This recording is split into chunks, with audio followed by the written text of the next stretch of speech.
Hello, everyone, and welcome to another exciting episode of Get Behind Me Now, Stay There. Today, we are honored to have Carson Bench here, station manager of KSKQ 89.5 FM, here at Community Radio in Ashland, Oregon. Welcome, Carson. Well, the honor is mine, and I'm actually using the title as program director. Oh, program director.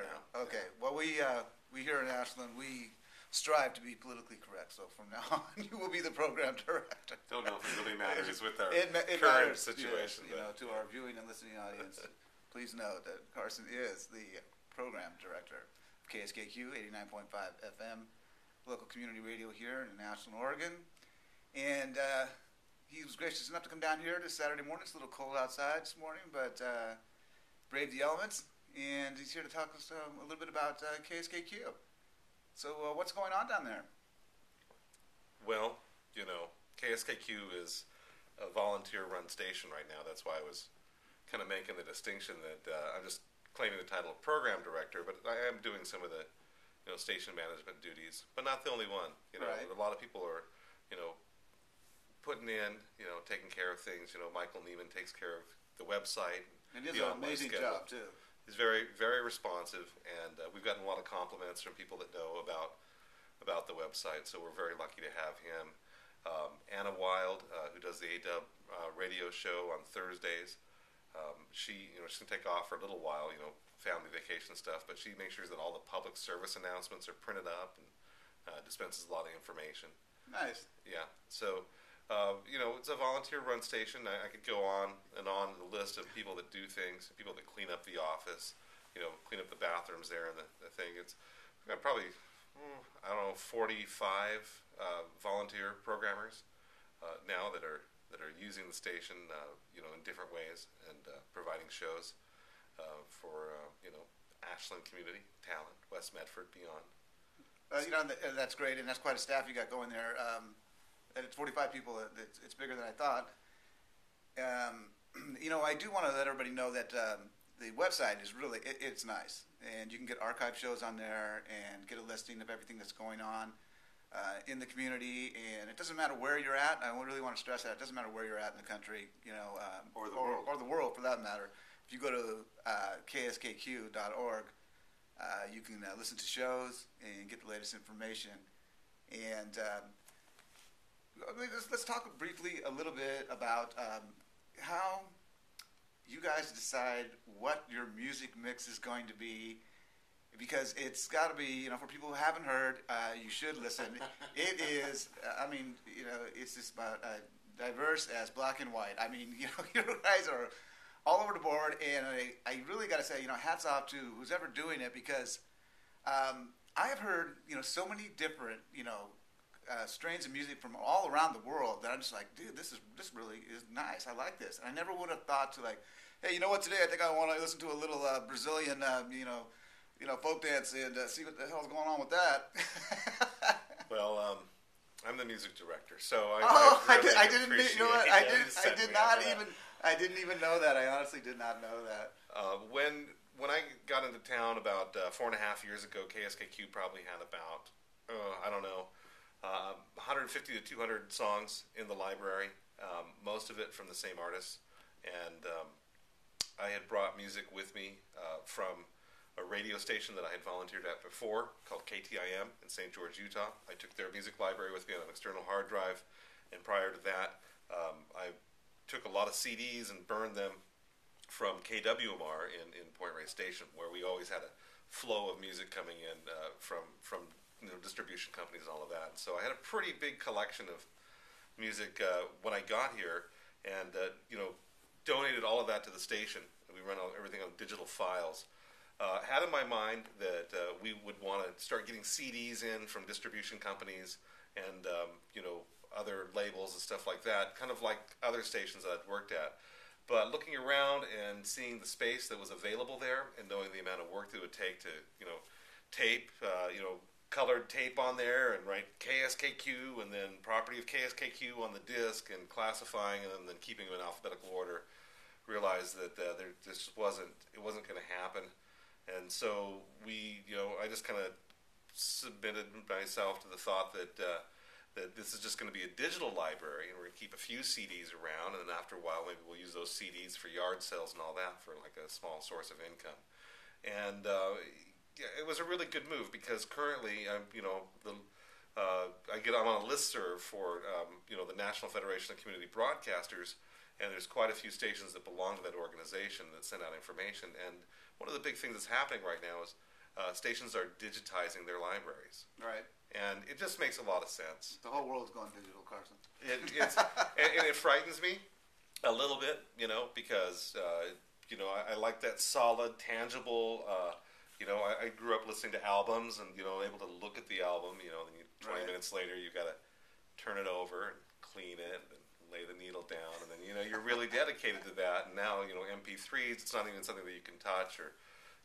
If there's a picture attached to it, an artist's vision or a picture attached to it, it's only on a screen. And so, I guess you could hold the tablet. People are on tablets now.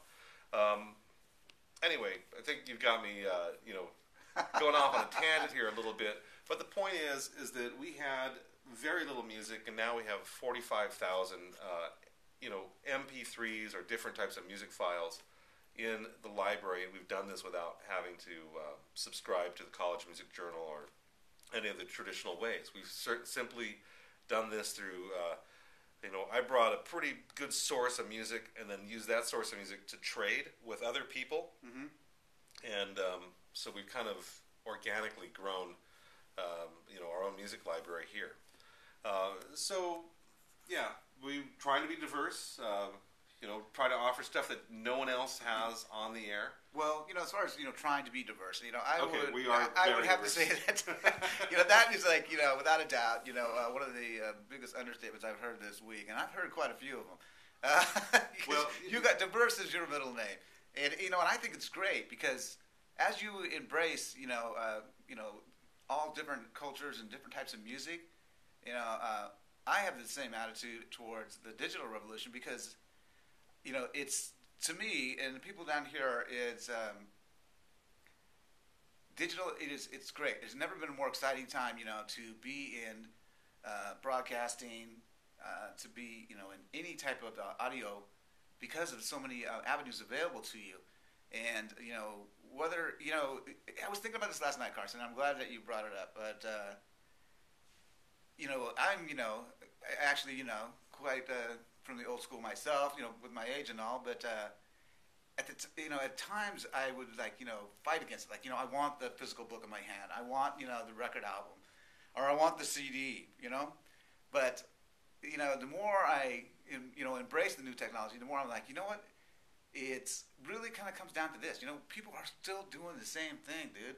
And, we're still listening to music. We're still reading books. We're just doing it in a different format. We're just we're still going to the same places. We're just instead of taking the bus now, we're driving a car. Just that kind of thing. And well, the efficiency of space can't be beat with digital. I mean, obviously, and having a computer organize your files for you is kind of nice too. So there's a lot of good factors. There, a lot of people audiophiles will, kvetch a little bit about not having a high, have a certain bit rate and all that, but honestly, where are most people listening to the radio? It's in their vehicle when they're driving, mm-hmm. and most people, they're not going to have a system in their car that is going to express the nuances that you could find, and if they do, they probably need to be paying attention to the road a little bit better too. So I think we're doing pretty good with our files. No, you guys are doing great, and you're right, but it will come to that eventually because that's just the way technology goes. Yeah. And I remember, I'm sure you can remember this too, when people used to walk around with a big brick, for a cell phone, and now now your cell phone's a little computer, so everything just keeps going. But saying that, you're right. People, where do they listen to? They listen in their car. They listen to, on their commute, or they're listening in their plane. But I mean, mostly that's the majority. But listening in the car. But the point is that you guys, and I'm trying to just give you guys a real a real pat on the back with this, is that your music selection is so diverse and so dynamic that it makes people want to tune in to see what's coming up next. What's going to happen next? Yeah. Yeah. And you know what? And when I'm listening to you, listen to you guys at home. I'm listening to it, on my Bose system, and I'm like, hey, this sounds really good, and the music's different and stuff like that. But it never enters my mind, Carson. Like, is this on a vinyl, or is this a CD, or is this a digital file? I don't care, man. I'm just digging the music. Okay, well, now that we're talking about music, because this is my favorite subject, this is why I really like radio. I mean, I understand and believe, and I'm a champion for the purpose of community radio as far as news programs and all that. But my true, real passion and love is the music, and it's like, wow, look at that on the radio. Yeah. Because you can hear anything on the internet. And so if you hear something wild or crazy that's kind of pushing the boundaries, and it's on the internet, so what? I mean, everything. But once you've heard it if you hear that on the radio, something you're always like, oh, I can't believe that was on the radio. Yeah. And the reason for that is because the radio is more exclusive. There's only so much bandwidth. And not anyone can just run a radio station. You have to have licensing and all of this stuff. Anybody can put anything on the internet these days. And so the fact that we're putting this stuff on the radio, FCC allowed, is I think kind of part of the wow factor. Some people will complain a little bit like, wow, I was kind of going this way in this mood, and then all of a sudden the music took a turn, and so some people don't like it as much. But everyone should know that there is a little bit of thought process going on, within the diversity. We do have distinct blues list, we have a distinct reggae list, we have a distinct classical music list. Our world music is all over the place on certain days. And that's my favorite. Yeah, I love the world collection you have is just great. We have the best world collection on the air, I'm sure. And it's growing. It's constantly growing because, again, people are bringing more and more music to KSKQ. So it's pretty nice. It's a great music station. So no, it is a great music station, and it also has a lot of other programs on there that.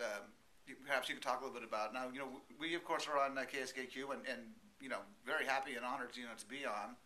The Get Behind Me Now, Stay There show. It's Wednesdays at 11:30 a.m. to 12 every Wednesday, divided into two parts, and then we'll rerun those two parts in case people missed it, and start with another one the next month. Right. It's a fantastic show. Thank you, Carson. We like it, and we have a lot of fun making it, dude. But this is part of that show. It is part. This will be part of it. And we will also, you have everything on there. From give some of that old time religion to Democracy Now, to Get Behind Me Now, Stay There. How do you come up with such a diverse the determining factor? Okay, right. Well, because I think it's great. This is that's a good question. If you go to the KSKQ website, you can read the KSKQ as a mission statement, and part of that is embracing, diversity and fostering creativity, and so I, try to make sure that our programmers, the people that want to do shows, live shows, are doing shows that fit into that, mission statement, which is very broad, and so it's not too hard to do that. I mean, music is a great way to communicate with people and to build bridges. We just started a show last night, the very first time, called VIP Radio, very important Pisanos, and it is hosted by Sonia and Jonathan, and I would say right now 90% in Spanish. They're playing music from northern Mexico region. Okay, we have a lot of Latino programming, and that's one of our mission statements is to kind of build bridges between the Latino culture and the basic white culture that exists here. I mean, we're not in a very diverse Ashland, not very diverse area. No, I mean, thanks to maybe the OSF Shakespeare Festival, there's a little more diversity, but it's just not that diverse. And so that's part of our mission statement. And so here we have these new programmers who are doing music from northern Mexico, and we got listeners literally from Mexico, people calling from Georgia. Right. Their very first show, they had like 17 phone calls. I kept on picking up the phone during their their first show. I was hanging out with it to make sure they went well. The phone was ringing off the hook. Nice. And so this is the only, I was talking to them and said, well, there's a Mexican music radio station in Medford, But no one wants to listen to it anymore because it's just like they play all the old same stuff and they're not doing anything new. And so these kids are doing something new. And so it's educating me as to some of the nuances of music from Mexico. And then on Saturday we have Juan Salyas, who's doing more of what they do on our syndicated show called The Latin Alternative. It's more of a... Great show, by the way. The Latin Alternative? Great show. Great show. Don't you learn a lot on that? I do every single time. I do. The music is not, the music is a little bit different, than what I'm, used to as an American. But it's just good. I really like it. And, music really is, it's an old cliche, but it is, my friend. Music is the universal language because I hear stuff and it's in different languages that I don't understand. But I'm digging the beat, and I'm like, I'm like, this is cool, yeah. Viva la Revolution, man, let's get it on, And, so following that syndicated show, The Latin Alternative, by the way, KSKQ was the very first affiliate of that show, and that's because we know how to recognize a good thing, and now that show is syndicated all around the nation, a lot of really hip stations. So I'm willing to say that we are... You were the pioneer. Yes, exactly.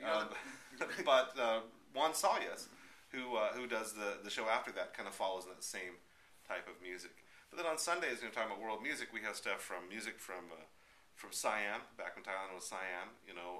Cumbia music from Colombia, African juju music. Music from Switzerland and Sweden. Music from the Portuguese area, lots of Brazilian music, samba music, Cuban music, and the list goes on. And so, it's very diverse. So, again, you can me talk on the music. I'll talk about it all the time. You wanted to ask me something else before, didn't you? You wanted to say something about the other type of shows that we have on the air. Right. Okay. The music's obviously, the drawing card. It brings people there, but one of the things, that I like about the station, and, there have been days where I've listened to it, from the morning till the evening, because of the programming was just kind of caught me. I did not intend, to listen to it that long. But I'll be listening, and I'm liking the music, stuff like that. And then I'll segue into, something, and if they have a good topic on democracy now, which is, a big show across the country, I listen a little bit to them. And then, I'll hear, I would be remiss if I didn't say I wasn't a regular listener of Maya's Mix, so shout out to Maya there. I love that show. She's the mixtress of KSKQ. Yes, she is, and quite a nice gal. But I'll hear different shows, and this is this is what happened to me. So for everyone out there watching and listening, especially you people out there in India, we love you. I'm listening to the radio, and I was listening to your show, Latitude 42, I believe. And it segued, into the Ashland Grizzlies, which is the local high school football team here. And I was like, oh, damn, man, these guys are... And that was the first game I'd heard, and I was like, wow. And it was such, a refreshing, cool experience, because, you go from one extreme of, listening to music and, kind of getting yourself pumped up, and then get a little bit informed, with a couple of shows. And then you get all this fun stuff with the football game. And it's just like, I go, hey, now that's what community radio is all about, You know why we're doing the football games? I have no idea. Commercial radio used to the Ashland High School football games used to be broadcast on a commercial radio station, on an AM station, and it's been going on for 20 years, and they just recently dropped it. And one thing I've noticed about living in Ashland, I haven't lived here but not even 5 years yet, Ashland loves their high school students. They love the youth of their town, and so it seemed to make a lot of sense to me and to others that we pick up this sports broadcast that had been discarded by commercial radio to support the community as a whole. And I think that has helped certain longtime residents of Ashland become aware of the station and see some use for it. And of course, that'll help them, like you, listen to other things and maybe become exposed to some of the news programs on the station that come mostly from Pacifica News Corporation. Pacifica News Group started prior to National Public Radio, just after World War II, and so not all of our news, most of our syndicated news comes from there. We also have some other syndicated programs that people are really glad that we brought in. One is the Grateful Dead Hour, And this is Ashland, Oregon. I mean, it's a great. No. I'm not chuckling at that. I'm chuckling at that. And Carson told me a joke down at the radio station about the Grateful Dead, and it just was. I repeated it many times, and it always gets a lot of laughs. I don't mind saying the joke. Yeah, could say it. Go ahead. What the Deadhead say? What the Deadhead say when they took his drugs away? I don't know. Oh man, this band sucks. I just love that, dude. And everyone I told edit that one out because that'll get me in trouble with certain people. The Grateful Dead had some great moments, for sure. They did. Yeah. We also have Philosophy Talk, which is another syndicated show that I really like. Versus Car Talk, where you have a couple of guys bantering back and forth about car problems and talking about cars. This is a show that it comes out of it's done by two professors from Stanford University, and they usually record it live at universities around the country, and they tackle philosophic issues. And it's an hour-long show, and they have that same banter back and forth, and that's a really good show. But a lot of the local shows that we have, I think deserve a lot of note, like Beer Radio with Ginger Johnson. I mean, talk about a vibrant radio host, and consistently brings in fantastic guests to talk about beer culture. And, it is a culture. And so this is, again, kind of fits into our mission statement nicely, that it's exposing people that were not otherwise aware of this culture simply because it's on the radio. And where would there be a station that would have something like that, except for a community radio station? And so that's what we're going for. Okay, so let's switch gears here and talk a little bit about community radio.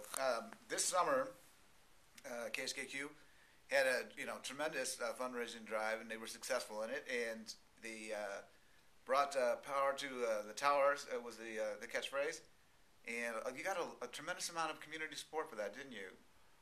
Well, yes, I think it was I would say more of a promising or encouraging amount of community support. Where I'm coming from in my mind, we need way more community support than we have right now. But it's a natural process. Well, how can the community support you then? Maybe you can tell us a little bit about that, and people can get involved with it. Obviously, we're a listener-supported station. Let's just cut right down to the chase. I mean, sure. We don't send out an invoice or bill to the people are just listening in their cars and enjoying what we're doing and appreciating what we're doing. We're hoping and counting on their sense of community responsibility to send money to keep us going. And they can donate on the website, which is www.kskq.org, and there's a donate button on there, right? Mm-hmm. Up in the upper left-hand corner of the front page. Sure. A really good way to go is to click the subscribe tab there in the PayPal box, and you can sign up for a $10 a month deduction.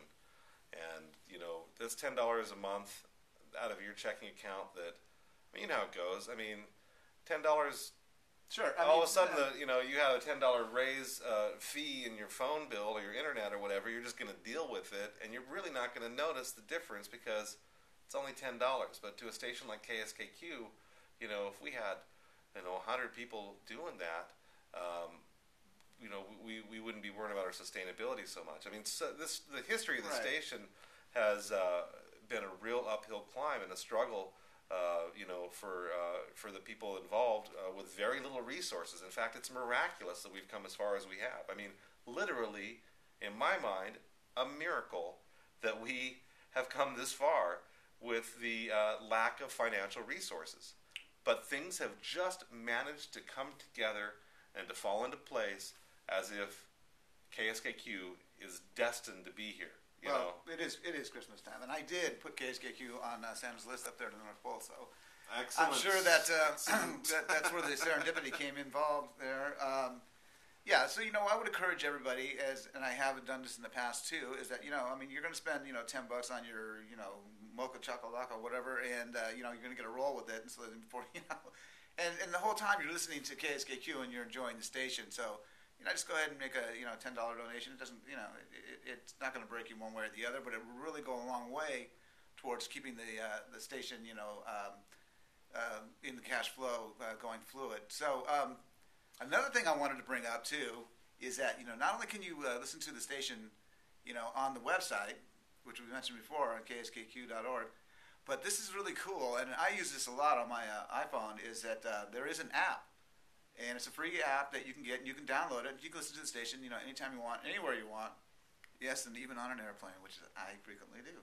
And if people are using that, if they have trouble with that app, send us an email to info@kskq.org. Okay, sounds great. People really don't want to hear about fundraising too much, though. We can entertain them. Do you want to talk? What else do you want to? Well, you know what? Hey, why don't you tell us a little bit about Carson Bench, man? Where do you come from, and what drives you? I mean, obviously you have a passion, for radio.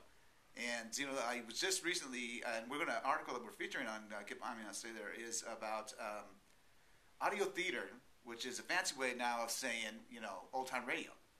It's making a big comeback in a big way, and a lot of people are really digging it. They're just like, hey, they want to hear the stories. They want to hear, the radio, as opposed to, watching it on TV, watching it on the internet, or watching it on YouTube, They I enjoy it because you really use your imagination. So, what drives you? What's your passion? And where do you see yourself and KSKQ going?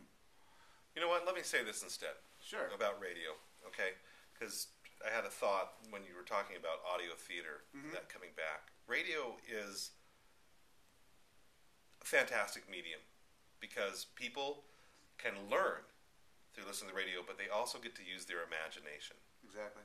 And, when you're getting, visual stimulation, when you're watching a movie, you're a certain part of your imagination is just cut off, But when you're listening to somebody's voice, you picture in your mind what that person may look like as your mind wants to. Right. So you get to use your imagination.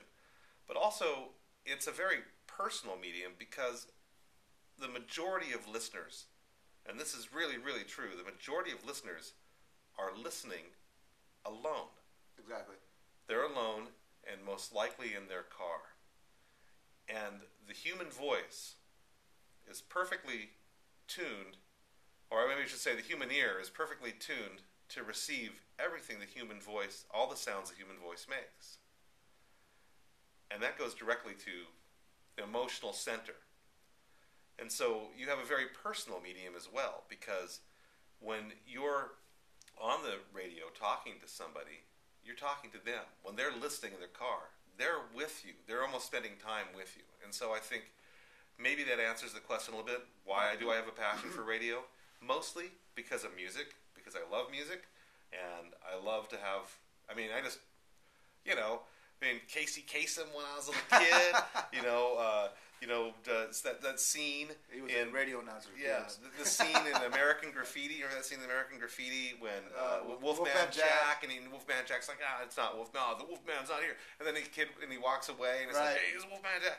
I mean, it's just so cool, right. And pay no attention to that man behind the curtain.